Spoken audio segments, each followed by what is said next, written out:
world of cinema. Bollywood has been a mirror reflecting our society's dream and expectations. However, in recent times, concerns have emerged about the influence of unrealistic content and violence on young minds. In this documentary, we explore how Bollywood's real world affects the real world, focusing particularly on its impact on children.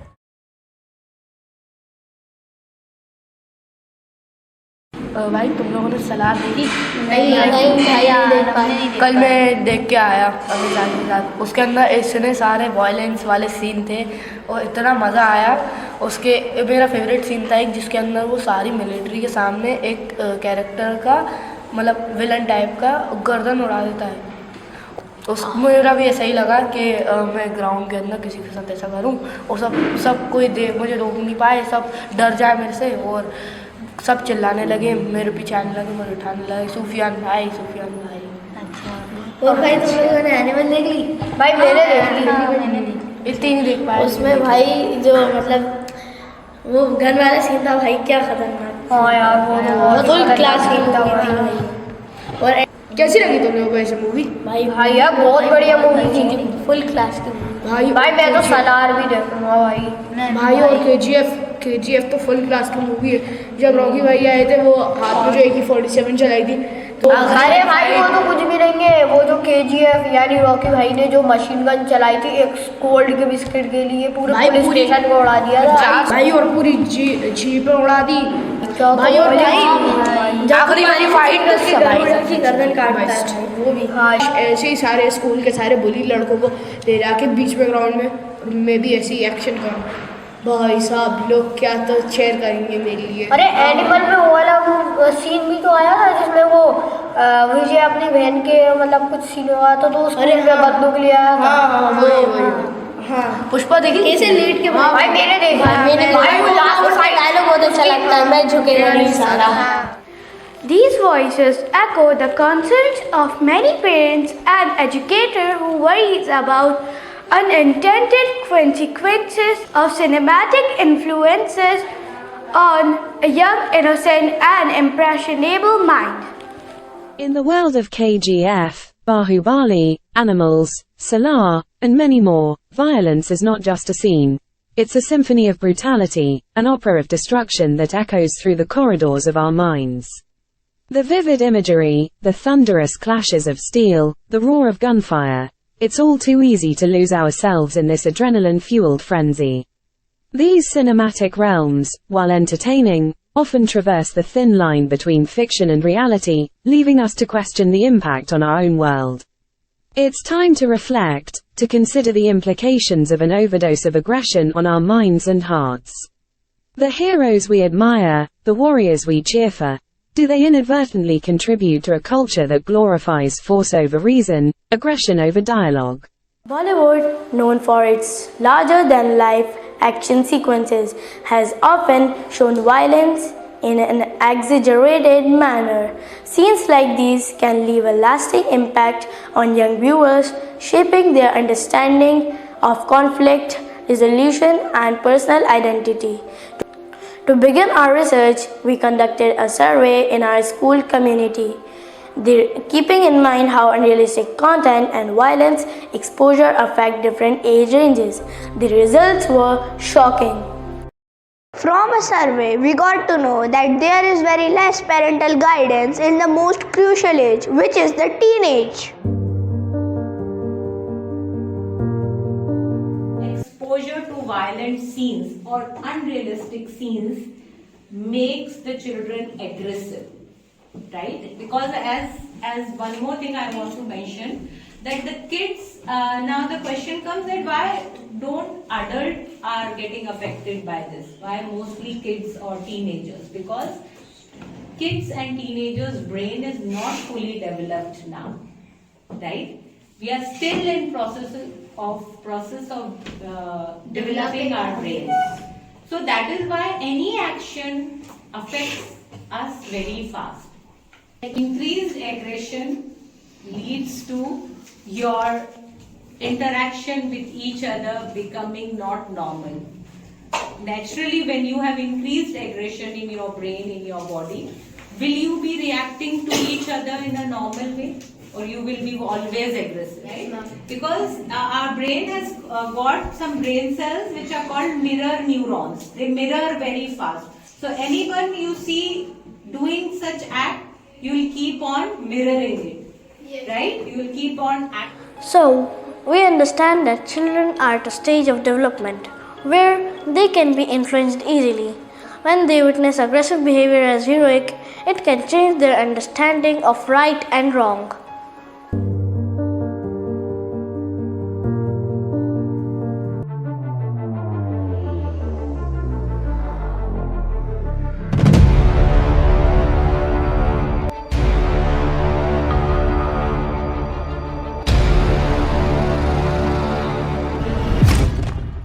कातिल एक film से प्रभावित होकर शौक शौक में कर रहा था एक के बाद एक सीरियल मर्डर और बन गया था मध्य प्रदेश का स्टोन मैन।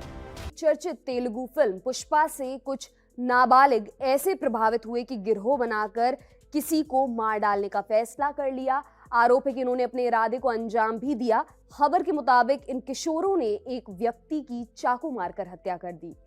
मामला देश की राजधानी दिल्ली के जहांगीरपुरी इलाके का है। इंडिया टुडे की खबर के मुताबिक फिल्म पुष्पा से प्रेरित होकर यहां के कुछ किशोरों ने गिरोह बनाया और मशहूर होने के चक्कर में 24 वर्षीय युवक शिबू की हत्या कर दी। फिल्म का असर इन बच्चों पर इस कदर हावी था कि हत्या की वारदात का उन्होंने बाकायदा वीडियो भी बनाया और उसे इंटरनेट पर पोस्ट करने की योजना भी। Tragically, the line between fiction and reality blurs when young minds try to recreate what they see on the screen. Incidences like these raise questions about the responsibilities of entertainment industry. The issue of violence in film is being debated as though the only responsibility lies with the director, but the film critics bear responsibility as well.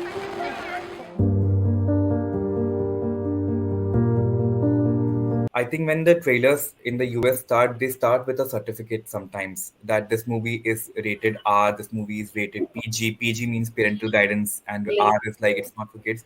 That definitely needs to happen in India because we cannot be letting kids go into watching movies like Animal. So I think we need to start promoting movies. The movies need to have censor rating on the posters, on the trailers, and on Book My Show when you book your tickets.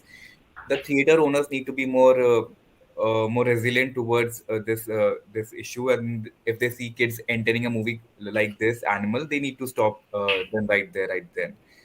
And I wouldn't blame the audience because let's say my parents, they would not know what Animal is. They would just watch a trailer and go and watch the movie. So somebody needs to tell them this movie is not for kids, or this movie would disturb you even because. So in this case the onus is less on the audience and the more is on society, and more is on the filmmakers and the whole business of it. Actually what happens in the US is they release two trailers. If the movie is really violent, they release a green band trailer and they also release a red band trailer. Green band trailer is what we will see, like a general audience will see. Red band trailer is something that, as you pointed out, it will show more violence. It will be closer to the essence of the movie. It might end up showing graphic sequences, and the trailer will warn you. This is a red band trailer. There are going to be disturbing scenes in the trailer ahead. You can watch the trailer and then decide for yourself whether you want to watch this violent movie or not. You need to go into depths of YouTube and find reviewers that are actually very objective about cinema. They're actually, their moral values are intact. Some of the people that I can recommend are Anupama Chopra, there's Sucharita Tyagi, and Rahul Desai. These are people who actually, take care of the nuances of a movie. If they don't care about if they bash a movie like Animal, then they will be trolled. They get trolled, but they are ready for it. Whereas some YouTube reviewers they know that they will be trolled after they bash Animal, so they praise the movie for that matter. And praising the movie also gets them views. It has become very difficult. I think we need to tell these kids what kind of reviewers you should follow, what kind of reviews you should read. And it's not just movies. Online platforms like YouTube, YouTube Kids, Netflix, etc. have brought the concern more closer than ever. Now there are so many options to filter material for your kids. Even though they have these child-safe filters on, they are still seeing inappropriate content show up. So the New York Times actually published an extensive article looking at some startling videos that were catching the attention of a number of concerned parents. And these were often found on YouTube Kids, which is supposed to be a safe option for parents who want to allow their kids to watch many of the popular cartoon programs on YouTube. But when searching for those popular cartoon programs, what is happening is that these knockoff videos that are created by other people are popping up in those searches. So often these videos will have altered storylines. They are dealing with very dark subject matter. It could be death. It could be car crashes. Some of them contain demons. I want to give you an example. One of those is the popular show Paw Patrol, but instead, in one of these particular knockoff shows, the characters die. And in another, a popular character many people know, Peppa the Pig, well, in this altered video, she goes to the dentist, but it essentially turns into a torture experience. So very disturbing material, many kids not aware, and this is what they're encountering. So what's the solution for parents? We tried to find out from our counselor Munira ma'am. Best advice which I can give to the parents as a counselor would be to be very, very careful and follow a simple acronym, that is media care, in which M would stand for monitoring the screen time of the children. Be vigilant with that. E would be establishing clear boundaries, that what kind of media consumption is going on with the kids. D would be discuss the content together, sit together, find out what the children are interested, what they would like to watch. I is implement your parental controls. You are the parent and you must have all the controls of monitoring what media the children are exposed to. Act as a role model. A stands for being a role model to the parents, to the children. C will stand for collective media literacy. The whole family together as a unit must cultivate a habit of getting literacy, what the media looks like, feels like, thinks like, and what is to be viewed. The next content would be A, that is alternative engagements. How much you are encouraging your child to get involved in different activities at home, outside, that would contribute how much your child does not fall prey to the bad or unreasonable or unrealistic media content. The next would be set family guidelines. A family should have a mission, role, boundaries to know what kind of media they are allowed to watch and why do they do so. The next would be E, that is engage in watching time. If you are watching family as together as a unit, any movies or stories or cartoons, enjoy it together. Let the children understand that what things are enjoyable, what are productive, and there's a clear differentiation between productive and unproductive media. Thank you. This is my advice. Happy watching and happy viewing. So, in a democratic country, we cannot stop somebody from making an animal. It's unfortunate, but we just cannot stop anybody from making an animal. I think the entire onus lies on us as a society, our parents, me, your teachers, and tell people that something like animal is not appreciated. A violent movie is not appreciated.